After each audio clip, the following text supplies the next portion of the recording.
Okay, let's go. Number 1. Odd radio circles.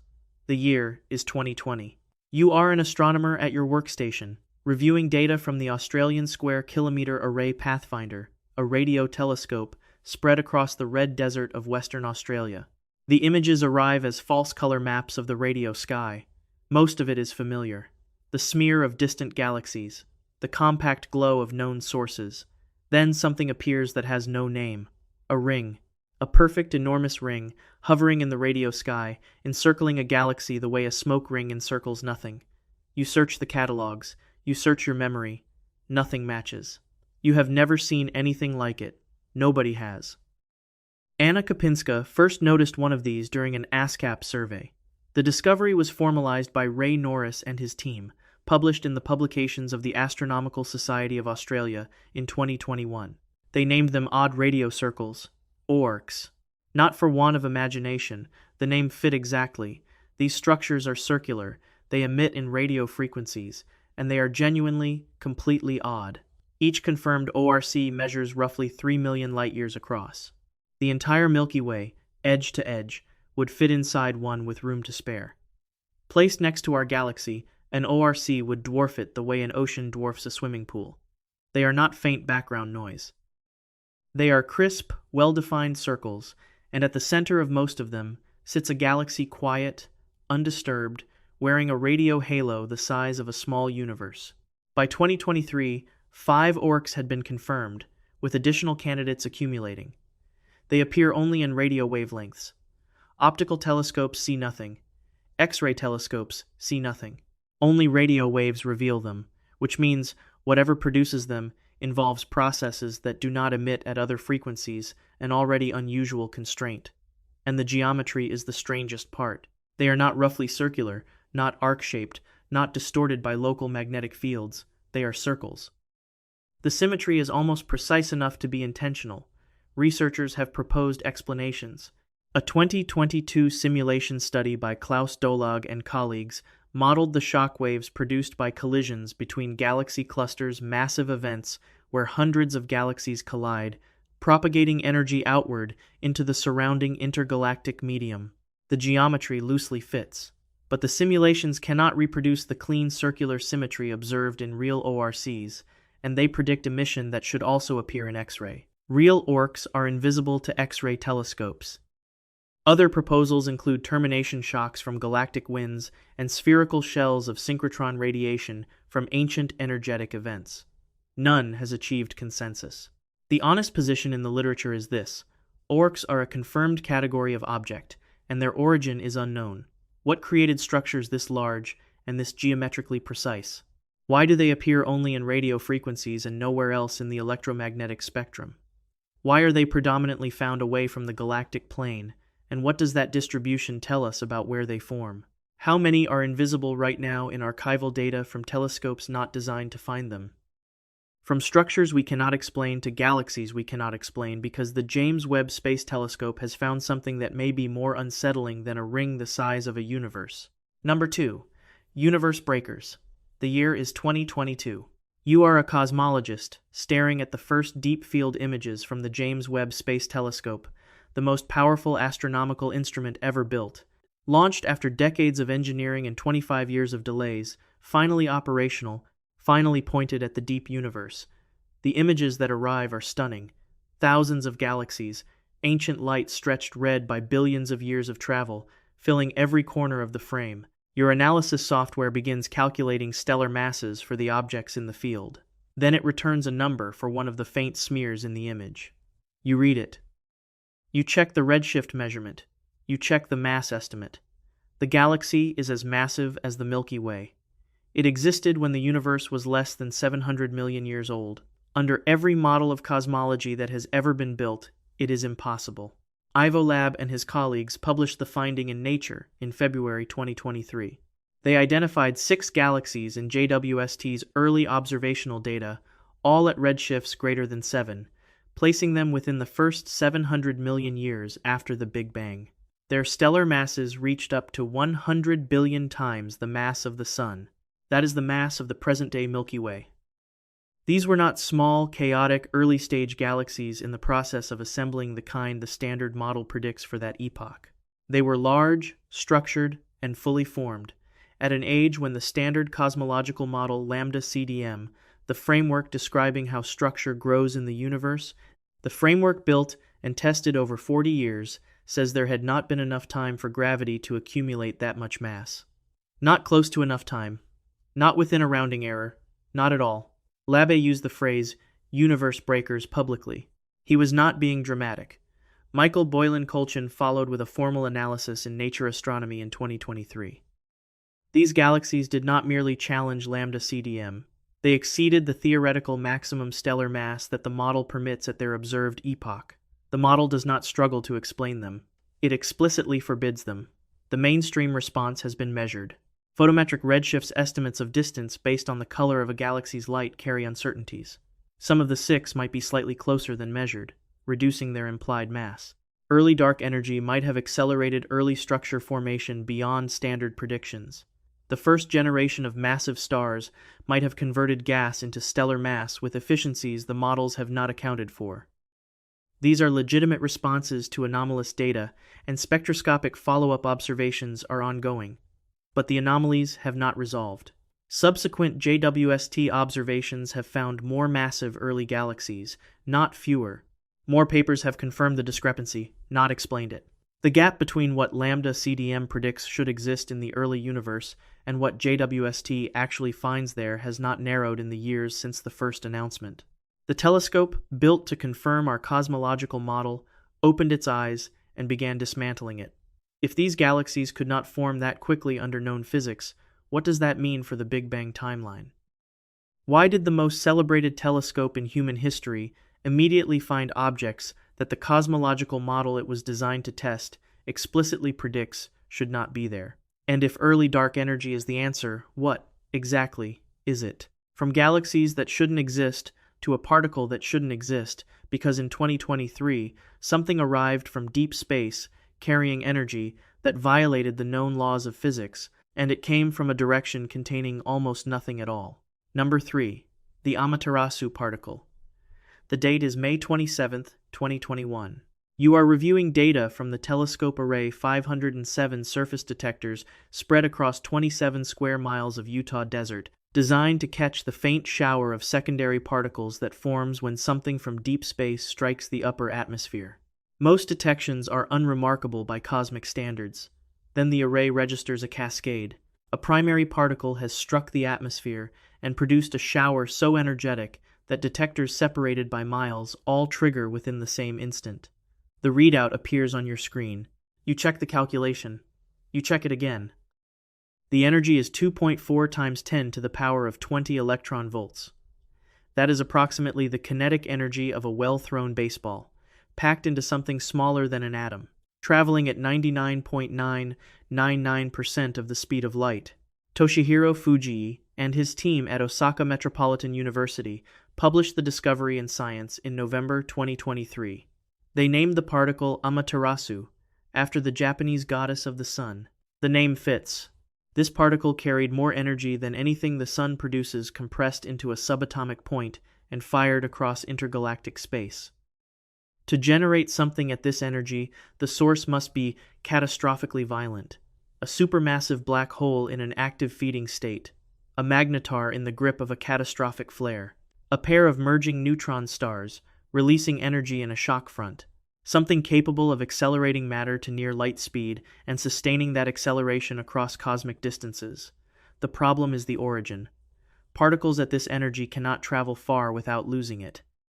Above a threshold of approximately 5 times 10 to the 19th electron volts, called the GZK limit, after the 3 physicists who calculated it, in 1966 cosmic rays interact with photons in the cosmic microwave background and bleed energy.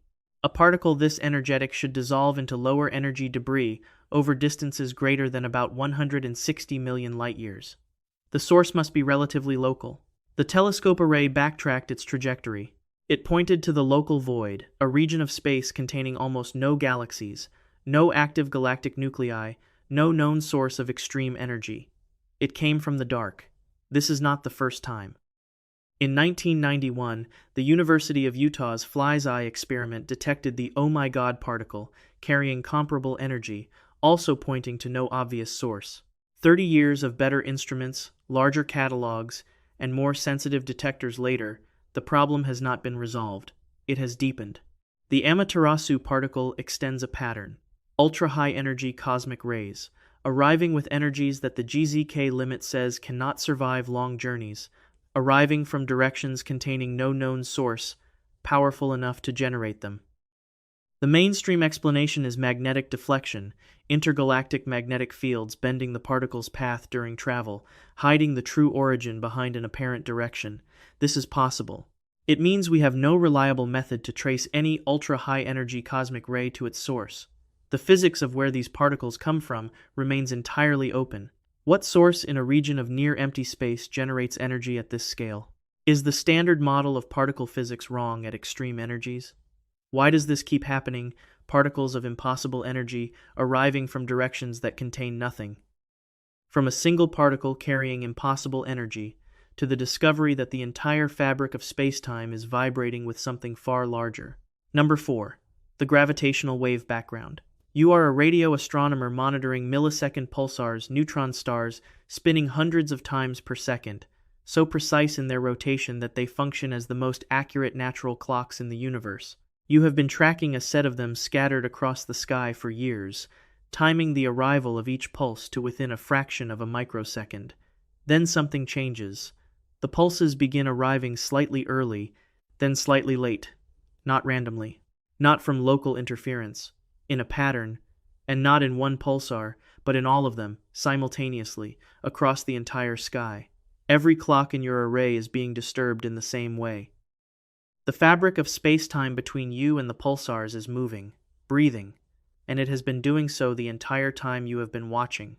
In June 2023, the North American Nanohertz Observatory for Gravitational Waves, NANO-GRAV, published what may be the most significant astrophysical result of the decade in the Astrophysical Journal Letters. They had detected a gravitational wave background, a constant, low-frequency trembling of space-time, permeating the entire observable universe. Not a single event, not the chirp of two colliding black holes, but a permanent hum. Simultaneously and independently, the European Pulsar Timing Array, the Australian Parkes Pulsar Timing Array, and the Indian Pulsar Timing Array announced the same signal, using different pulsars, different instruments, different teams. 4 independent collaborations. The same result. Space-time is ringing, and it has been ringing for as long as we have had instruments sensitive enough to hear it. The most probable source is unsettling on its own. Across the observable universe, millions of pairs of supermassive black holes are orbiting each other in slow death spirals binary systems. Each black hole, hundreds of millions to billions of times the mass of the Sun, locked in orbits that will end in collision. Each in spiral radiates gravitational waves continuously. The combined output of millions of these systems, integrated across billions of years of cosmic history, should produce exactly the kind of low-frequency background that NANO-GRAV measured. The universe is ringing with the death cries of merging giants, each one containing more mass than all the stars in 1,000 galaxies, all sounding at once. But the signal is louder than predicted. The amplitude of the background exceeds what even the most optimistic models of binary supermassive black hole populations can account for. Something is contributing energy to the background that known sources do not explain. The leading alternative involves cosmic strings, hypothetical one-dimensional defects in the structure of spacetime, predicted by certain formulations of string theory and never directly observed. If cosmic strings exist and contribute to the gravitational wave background, they are relics of the universe's first fractions of a second, preserved in the geometry of space itself since the earliest moments after the Big Bang. They would represent direct physical evidence for string theory, the theoretical framework that has dominated fundamental physics for decades while remaining entirely unconfirmed by observation. Other proposals include primordial black holes and energetic phase transitions in the early universe, generating gravitational wave bursts the current models do not account for. None of these alternatives is confirmed. The background is real. It is louder than it should be. The reason remains open. Why is the gravitational wave background stronger than every model of known sources predicts? If cosmic strings are contributing, what does their existence mean for the structure of spacetime at its smallest scales? And what else might be humming through the fabric of space that we have not yet found the right instruments to detect? From the background hum of the universe to something more local, objects in our own galaxy that are pulsing in ways that established physics says they cannot. Number 5. Ultra-long period radio transients. You are an astrophysicist reviewing archival data from the Murchison Wide Field Array, a radio telescope in the remote scrubland of Western Australia. Most of what the archive contains is background, known sources, unremarkable sky. Then a signal blinks on. Bright, compact, clean. A radio burst from somewhere in the galaxy. You log the time and wait. 18 minutes later, it blinks again. You wait. 18 minutes. Again. You have spent your career studying pulsars, the fastest spinning objects in the universe, neutron stars firing radio beams hundreds of times per second. The slowest stable pulsars rotate once every few seconds. Nothing pulses every 18 minutes. Nothing that emits radio waves is supposed to pulse every 18 minutes. And yet here it is, blinking with the patience of something that has been doing this for a very long time. Natasha Hurley-Walker and her team at Curtin University published the discovery of an object designated Gleam X in Nature in January 2022. The object pulsed every 18 minutes, and during its most active phase, briefly became one of the brightest radio sources in the entire sky, visible in archival data for 3 months before going silent. The physics of why it should not exist is not ambiguous. Pulsars, rotating neutron stars, emitting narrow beams of radiation like cosmic lighthouses, can only produce detectable radio emission above a critical rotational energy threshold. That threshold has a name, the death line. Below it, the pulsar's magnetic field weakens to a point where it can no longer accelerate charged particles to the velocities needed for radio emission. An object spinning once every 18 minutes is not merely below the death line. It is so far below it that by every established model of neutron star physics, it should have been silent for millions of years. Then Hurley-Walker's team found a second one.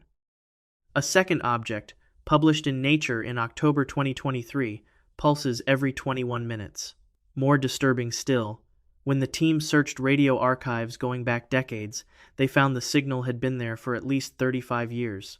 This is not a transient outburst that will fade. It has been continuously emitting, once every 21 minutes, before anyone was looking for it.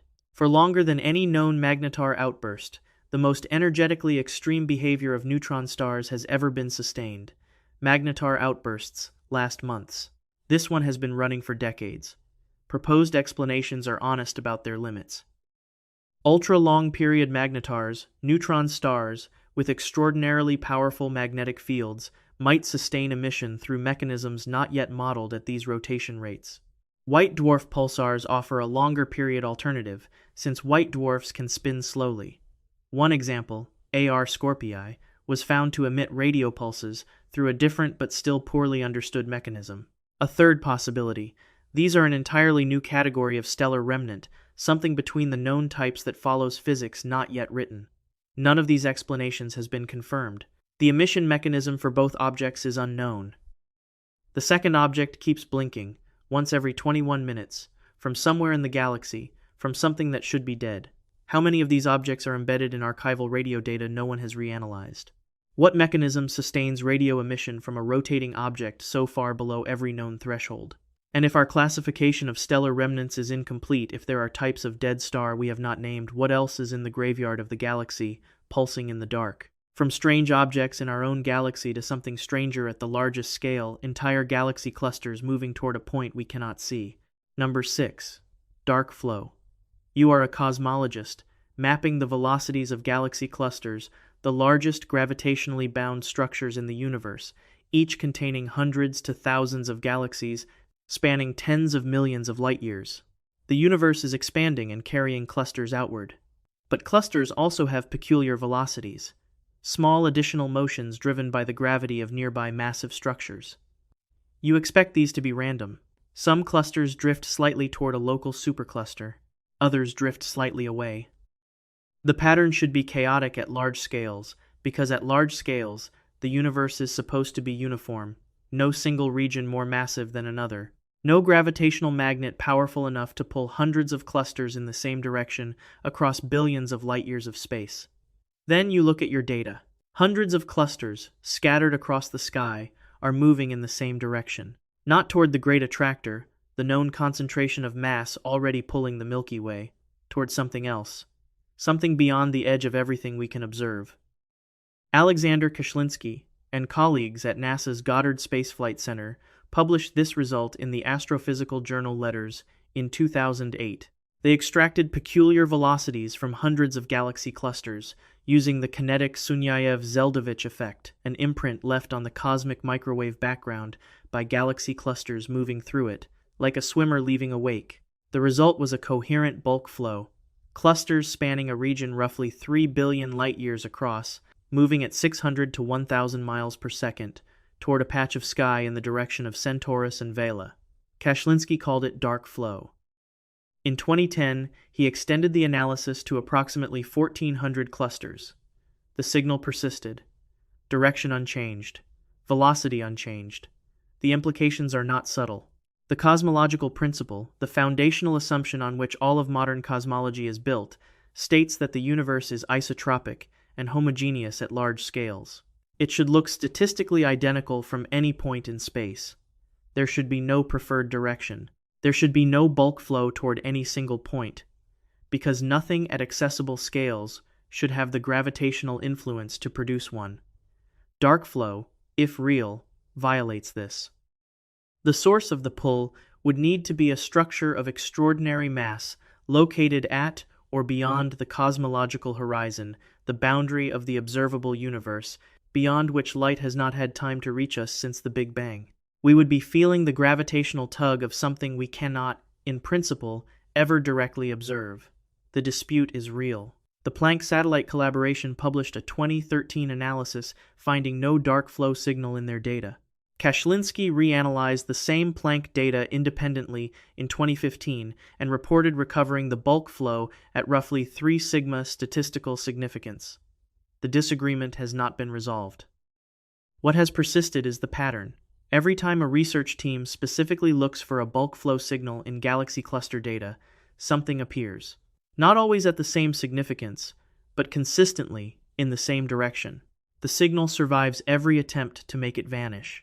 If dark flow is real, the structure driving it would be the largest gravitational influence ever inferred, pulling hundreds of galaxy clusters coherently across 3 billion light-years of space, from somewhere we cannot see. What structure beyond the observable universe generates a gravitational pull felt at this scale? If the cosmological principle fails here, what else in our cosmological model is built on a false foundation? Why does the signal keep reappearing in independent analyses when it should not be there at all?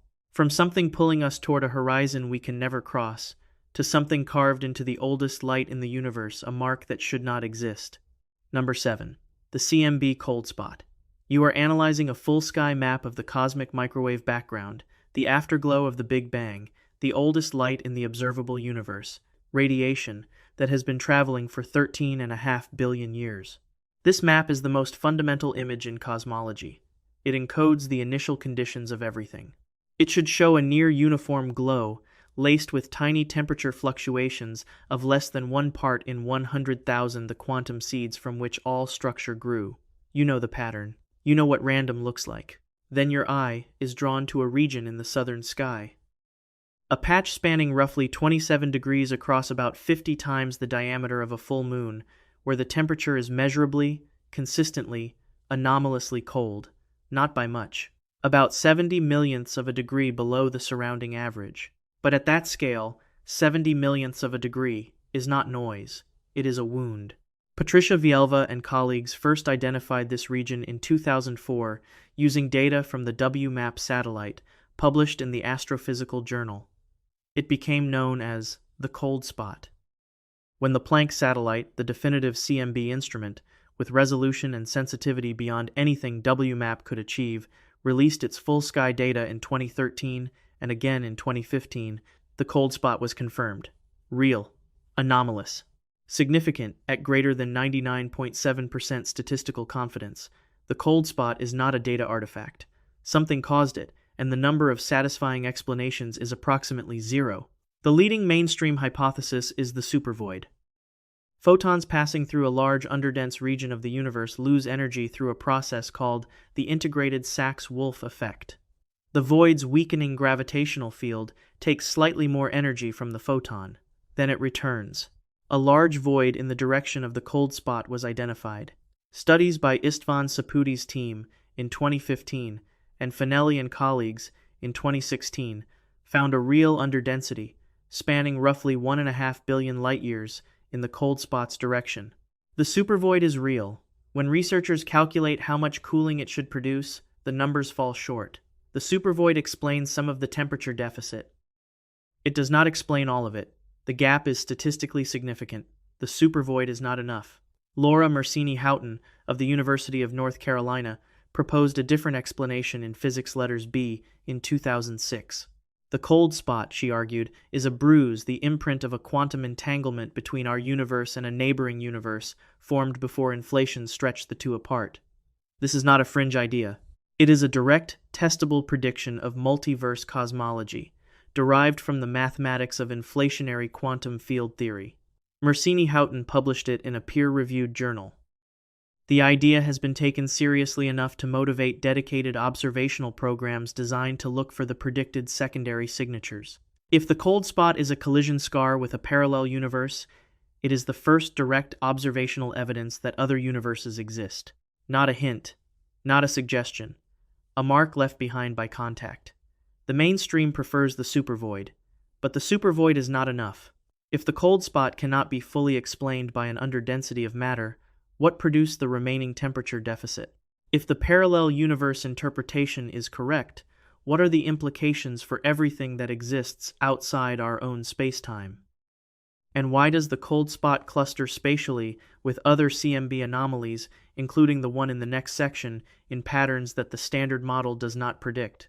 From a scar on the oldest light to mysteries at the center of our own galaxy, where something is orbiting the black hole that has no name.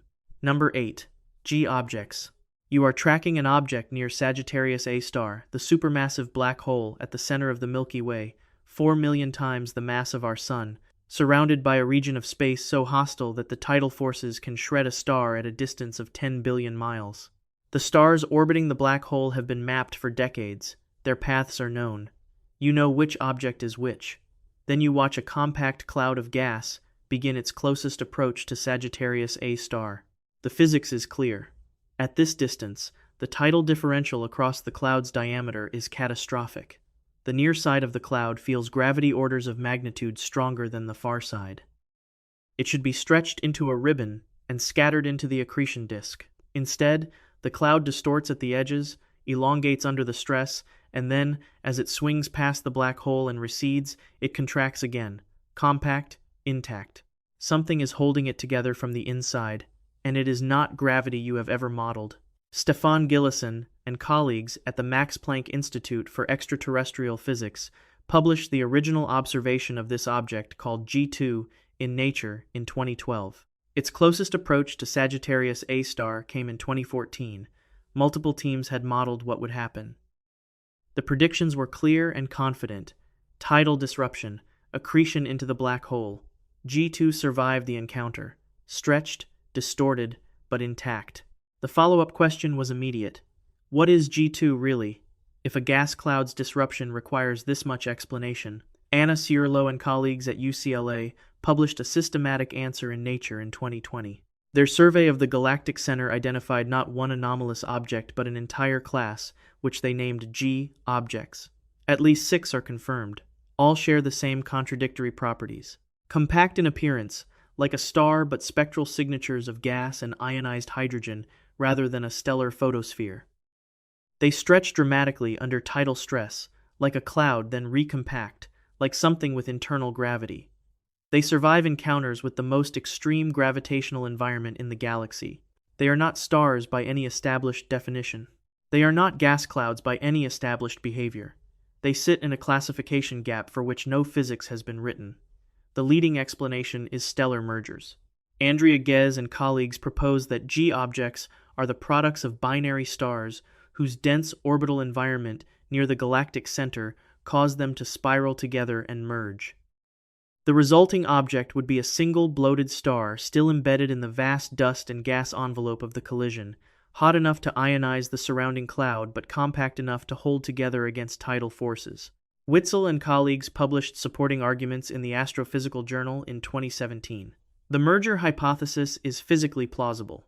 It requires that the galactic center produces binary star mergers at a rate high enough to generate 6 confirmed G-objects in a fraction of a light-year, an unusual, though not impossible, claim about the stellar dynamics near a supermassive black hole. The honest assessment is that G-objects represent a confirmed gap in stellar classification. They have been observed for more than a decade by multiple independent teams. The category they belong to remains officially unresolved. How many G-objects orbit the black hole that we have not yet identified? What mechanism near an event horizon produces objects that can survive repeated tidal encounters that should destroy them?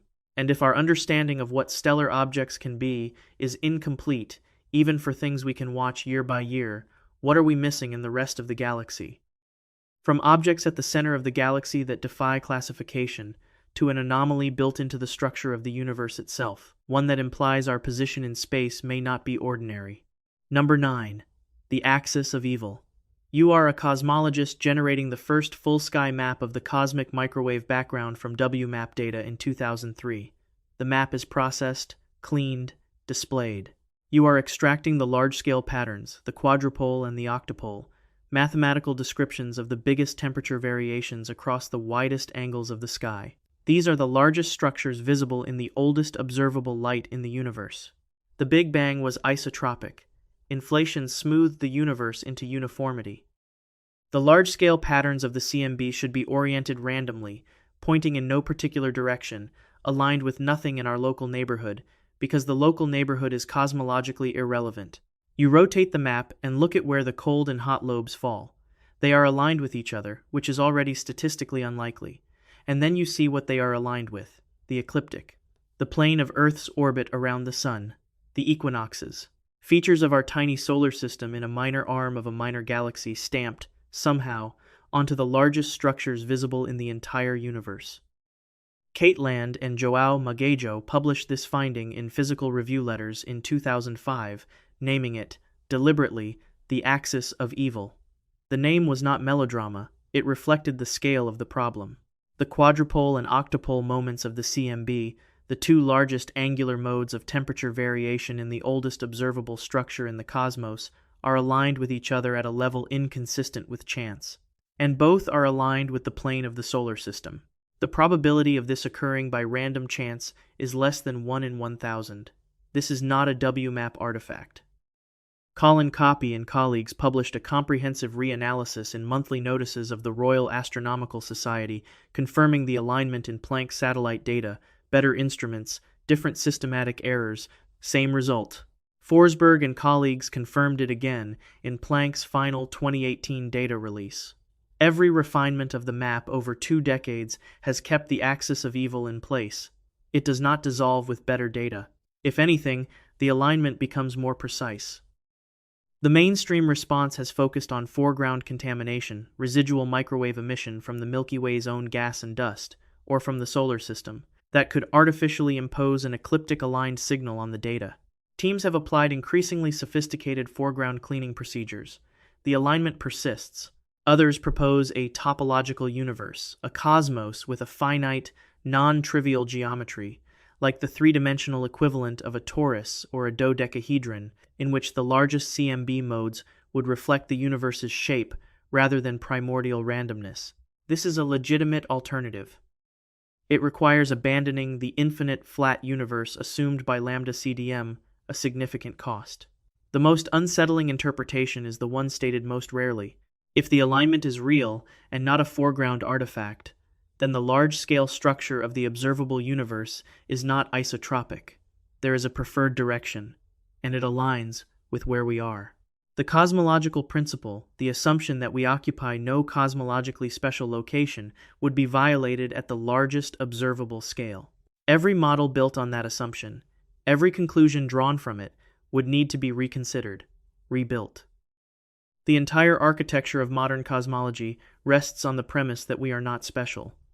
The axis of evil says something else. Is our position in the universe cosmologically special in a way our models refuse to account for? What physical process connects the geometry of the primordial universe to the plane of our solar system? And why does the axis persist through every instrument, every cleaning procedure, every independent team that has looked?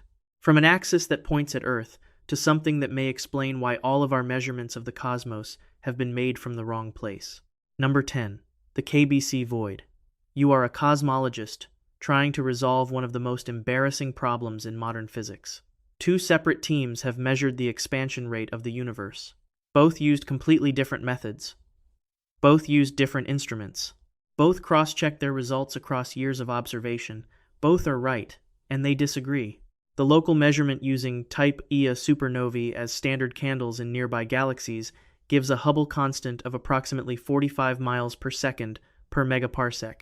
The early universe measurement, using the Planck satellite's map of the cosmic microwave background, gives 41.7%. In a field where error bars are measured in fractions of a percent, a 7% discrepancy between two accurate measurements of the same fundamental constant of the universe is not a rounding error, it is a crisis. Teams on both sides have checked their work for a decade. The discrepancy has grown more significant, not less, with every refinement. Then, someone hands you a map of all the matter within roughly 2 billion light-years in every direction. You look at where the Milky Way sits in that map. We are in the middle of an enormous hole. Ryan Keenan, Amy Barger, and Lennox Cowie published this finding in the Astrophysical Journal in 2013. They mapped the density of galaxies surrounding our own out to distances of several billion light-years and identified a vast underdensity, a region containing significantly less matter than the cosmic average spanning approximately 2 billion light-years in diameter. Our galaxy sits near the center. They named it the KBC void, after their initials. It is one of the largest coherent underdensities of matter ever identified in the observable universe. We live inside it, and we have been measuring the rest of the cosmos from inside it without knowing that we were. The connection to the Hubble tension is physical and direct. In a region of lower than average matter density, local gravitational dynamics differ from the global average. The reduced density creates a slightly enhanced local expansion rate, like a bubble of faster expanding space embedded within a universe that expands more slowly on average. Any measurement of the Hubble constant made using nearby objects supernovae within a few billion light-years would register this enhanced local expansion rate as the global rate. The measurement would be accurate. It would also be misleading, because it would be reading the expansion of the void rather than the expansion of the universe. Indranil Hasselbauer, Indranil Banik, and Pavel Krupa published a detailed analysis in monthly notices of the Royal Astronomical Society in 2020, demonstrating that the KBC void, combined with an alternative model of gravity, can fully account for the Hubble tension. The mainstream response is skeptical. The void, as currently measured, may not be deep enough or large enough to produce the full 7% discrepancy within standard gravitational physics. Systematic errors in supernova measurements may be contributing factors. The tension may require genuinely new physics rather than a positional explanation. These objections are legitimate. They are also unresolved. The Hubble tension has survived a decade of the most sophisticated measurement program in the history of astronomy. It has not gone away. The KBC void is real. Our galaxy sits near its center. Every local measurement of cosmic expansion has been made from inside it. Whether the void fully explains the tension or only partially explains it, the baseline fact is disturbing. We have been measuring the universe from inside a bubble without knowing we were in a bubble, and we cannot yet be certain how much that has skewed everything we think we know. Every cosmological conclusion drawn from local observations, every model calibrated to local measurements, carries an uncertainty we have only recently named. Is every measurement we have made of the universe's expansion rate contaminated by our position inside a void we only recently identified? If the KBC void does not fully explain the Hubble tension, what new physics is required, and what does it change about everything downstream? And if our position distorts our measurement of the most fundamental constant in cosmology, what else are we measuring from the wrong place? Subscribe so you don't miss what comes next. Leave a like if this changed how you think about the sky. And tell me in the comments where you're watching from.